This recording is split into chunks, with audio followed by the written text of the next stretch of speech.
Hey guys, Maven here. Recently, there's been some drama involving The Undertaker and his wife, Michelle McCool.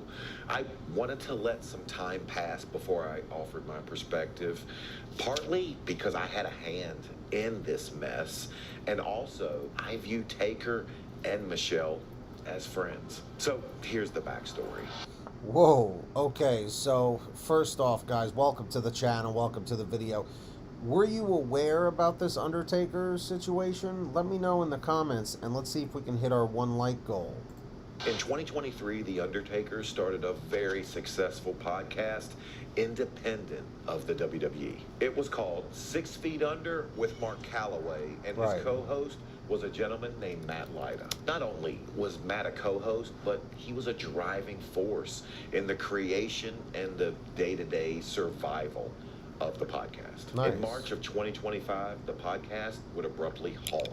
And a few months following that, it would be reborn under the WWE banner. Along with new branding and ownership, Matt Laida would be out of the picture, replaced by Undertaker's wife, Michelle McCool. Not only that, fans felt as though the vibe of the podcast had changed from an anything goes to more of a corporate, sanitized feel. But that's only part of the story.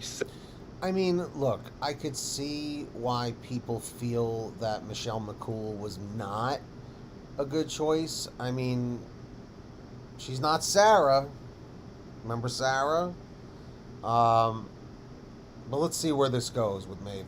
Separate of the podcast was the fans' issues with Michelle McCool. Right. McCool had been inducted in the WWE Hall of Fame class of 2025, which was somewhat of a controversial pick. Additionally, McCool would replace fan favorite Mickie James on WWE's reality show, LFG. This was also met with backlash from the fans, feeling that McCool's selection was a nepotism pick. In summary, those are the main reasons that The Undertaker and Michelle McCool find themselves in this drama. And adding fuel to the fire would be their responses when addressing the situation.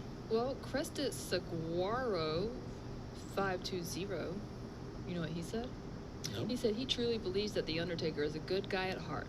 But... But here we go. See, I knew Mark, Taker was going to be like, here we go, what's going on here? What is he going to say? But he gives his wife too much. I could never be married to a woman who wants to have control over everything, and furthermore, I would tell her no.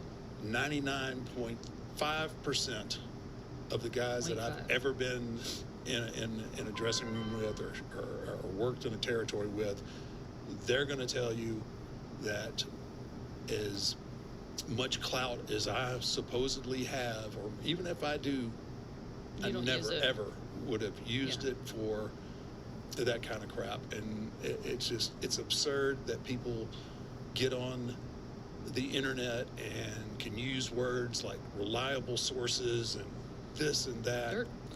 I mean, you see, this is where things start getting out of control. Things start getting misinterpreted.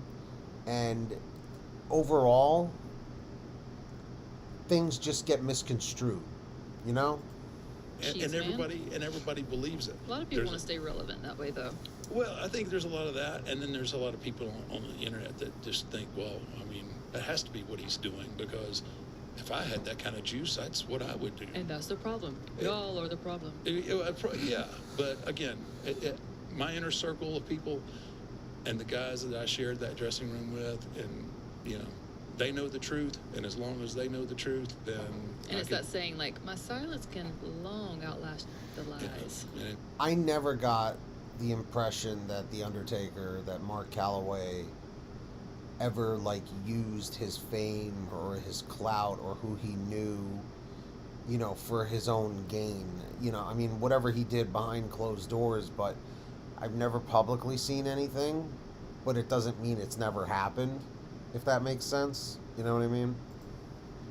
Anybody that doesn't believe any of that, they can all line up single file. I'll bend over and they can line up and kiss my ass. That's just the way it is. Where do I come in all this? Yeah, see, that's where Mark perhaps should not have said that. This mess, well, in August of 2025, I would sit down with Matt Laida, and he would share his story on why he was no longer on 6 Feet Under with Mark Callaway. The last episode that we shot that day was me and Mark talking. Yeah. So we do that, we get done. I do what I always do. And how's everything going? How's the wife, kids, all that stuff? How's the home? And he goes, I really want to talk to you about some stuff. I was like, okay. I thought that he was about to tell me, I'm done. You know, You thought he was going to quit altogether? Yeah. Just too much? I thought he was just going to be like, hey, man, LFG, everything else, I'm done. Yeah. You know, I'm too much on my plate. And he's like, hey, you know, the podcast is going to be taken over by WWE and all. That's what, you know, we're going to move in that direction. So this was new? It's kind of insane to know that the WWE was so impressed with 6 Feet Under that they were like, you know what? This is so good, we're going to put our name on it, you know? And then Matt over here gets the shaft. You know, that sucks for him. News to you? Yeah. You had no clue? No clue at that point. And I was like, so I'm assuming that this is the end of my run on this. And he goes, yeah, unfortunately. So, what's my response and feelings on all this? Well, first of... Hold that thought. Who is it? Hello? Good afternoon, sir. I wanted to ask you about your car's extended warranty. Seriously? I'm in the middle of a video right now. Totally fine. Here's my card. Wait. You don't have a website? No. Way too expensive. I wouldn't even know where to start. You're in luck. This video sponsors Squarespace. There it is. There it is. There's the plug. I was like, Maven's doing skits now, huh? Makes it ridiculously easy. Squarespace I'll is help the him out. all-in-one platform to build a website, run your business, and get paid. Their Get Blueprint paid. AI basically builds a site for you. You tell it what to do, what you want it to look like, and it spits out a professional, personalized website in minutes. If you're running a business, Squarespace allows you to offer services right on your site. There you Scheduling go. invoices. Look how happy payments, all Maven built is. in. Plus, if you Look how look how engaged Maven is. Look. Watch his what face. you want it to look like, and it spits out a professional, Gotta- personalized you website just gotta love the guy, in right? minutes. If you're running a business, Right here, you ready? Squarespace allows you to Right offer services now. right on your site. Yes. Scheduling invoices, Eureka moment. payments, all built in. Oh, Plus, he's if you nailing create it. Content, you can upload videos, Oh, organize he nailed them, it. and even put Oh, the look at the premium stuff puppy. behind a paywall. It's If you guys are still watching, comment the puppy. super clean, and everything stays in. Thank you for still watching. Wow, that's exactly what I need. Hey, you mind hooking me up? Man, you know I got you. Go to squarespace.com/Huffman for a free trial. And when you're ready to launch, use offer code Huffman to save 10% There on you your go. first purchase of a website or domain. I can't Definitely go support Maven with Squarespace. thank you enough, you devilishly handsome man. You're not so bad yourself, buddy. Thanks for bearing with me. My fault. Matt became sort of a punching bag for people. Matt was the heel, the bad guy of the show. Matt was the easy target to a Taker who everyone loved. And Matt course. played that role. He loved that role. And I think people didn't expect to miss him near as much as they did. Matt was a driving force to help keep that show rolling. And he was one of those things that you truly don't miss until it's gone. I Right. understand that they felt Yeah, see, that's a huge thing. Is in life, you know, when we find someone to be annoying or, you know, I don't like that person. When they're no longer in our lives, sometimes you're like, oh, you know what? I kind of miss that person, you know? Matt got held back and left behind. That Taker decided to move on without him. But the truth of it is, none of us were sitting in production meetings. I don't know. Maybe he asked, Can we bring Matt in? Can we have 3 people on the show? And maybe he was shot down. Honestly, none of us know. The replacement of Matt with Michelle McCool could have been a decision from the WWE, thinking the audience will easily carry over from one person to the other. Regardless of how it happened, it was a shitty situation Sorry, guys. all around. The one silver... But you see, WWE is a lot of times, is nowadays especially, as much as they feel like they are connected and engaged with their audience and community, the WWE universe, as they say, you know, a lot of times they're not. And this was a bad call. Why didn't they just hire Matt Laida? I don't understand. Lining being that Matt actually got to see his creation and how much the fans appreciated the work he put in. As for the accusations of nepotism with Michelle McCool, truthfully, they're not out of line. It would be foolish to think that Taker didn't have a hand in her advancement, whether directly or indirectly. I am going to offer a bit of pushback, however. Claiming it's 100% nepotism undermines her talents and accomplishments within women's wrestling. Woo. Michelle helped bridge the gap from the... Look, Michelle McCool, I was not watching when she was on. I think she was there, like 2008 or something, around that time. This is my era. The Trish Stratus era, right there. The Attitude Era. Just to mention. The Maven era to where women's wrestling is today. The biggest disconnect comes in the response both Michelle and Undertaker had to the backlash. Now, don't get me wrong. I'm not trying to lecture you guys or tell you how to feel. Feel how you want. All I'm trying to do is offer what I think Taker and Michelle were thinking. And I don't think they were angry. I think they were hurt. Hurt that after 30 years in a business, he felt as though the fans turned on him overnight. To me, this was... But you see, here's the thing. It can happen, and it does happen. You know? Nobody wants to hate on The Undertaker. In fact, he's probably one of the last ones that he does want to, you know, that people do want to hate on, you know?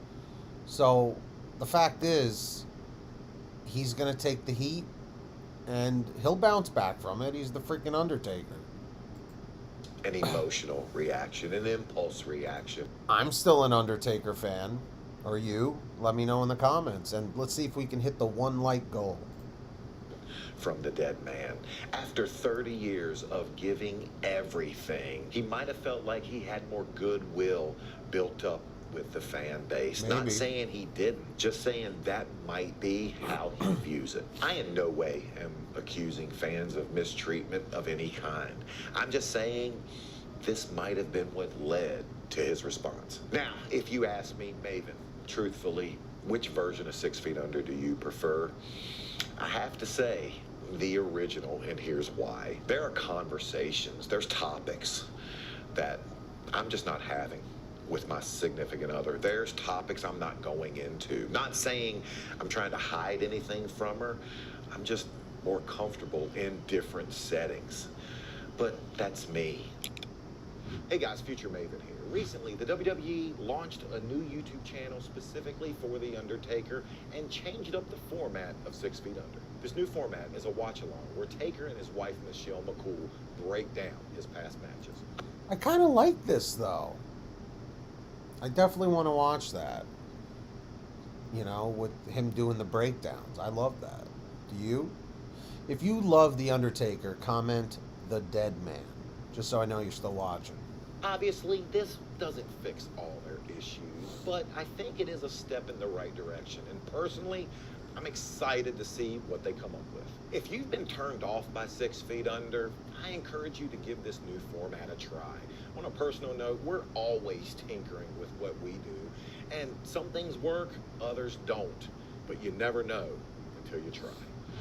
As for Taker's legacy, I believe it's dinged, but not damaged. It's bloody, but not battered. What that man accomplished in his 30 years of destruction vastly outweighs this minor speed bump. And I know you're gonna hate me for saying this, but for what that man meant to my career, I am eternally grateful. The Undertaker has earned the right to have whatever podcast. I mean, if anyone can really thank Undertaker for their career, it's Maven. From the, what was it, the 2002 Royal Rumble, where he drop kicked Undertaker out of the ring, and then they just went on that brawl through the arena, which was really more of a beatdown from the Undertaker. But that's a great one. If you've never seen it, look it up and watch it tonight or today. He wants. Hell, if he wants to sit back in a Barca lounger and watch college football all day and not have a podcast at all, he's earned that right. He has and earned if he that wants right. to have his wife on the couch with him, talking over wrestling with him, meeting all the guests with him, well, guess what? He's earned that right too. Just like you and I have the decision to watch or not. You can agree or disagree with The Undertaker's takes. Just like you have the decision to click this video and watch The Undertaker break down the very first Hell in a Cell. So, guys, let me know your thoughts in the comments section. I think Maven gave a very good take on this. And if you would like to see more reactions, hit that subscribe button. Let's see if we can get 1 like on the video, 1 comment, and 1 subscriber. Till next time, keep watching that wrestling. We'll keep reacting. Take care, everybody. Peace.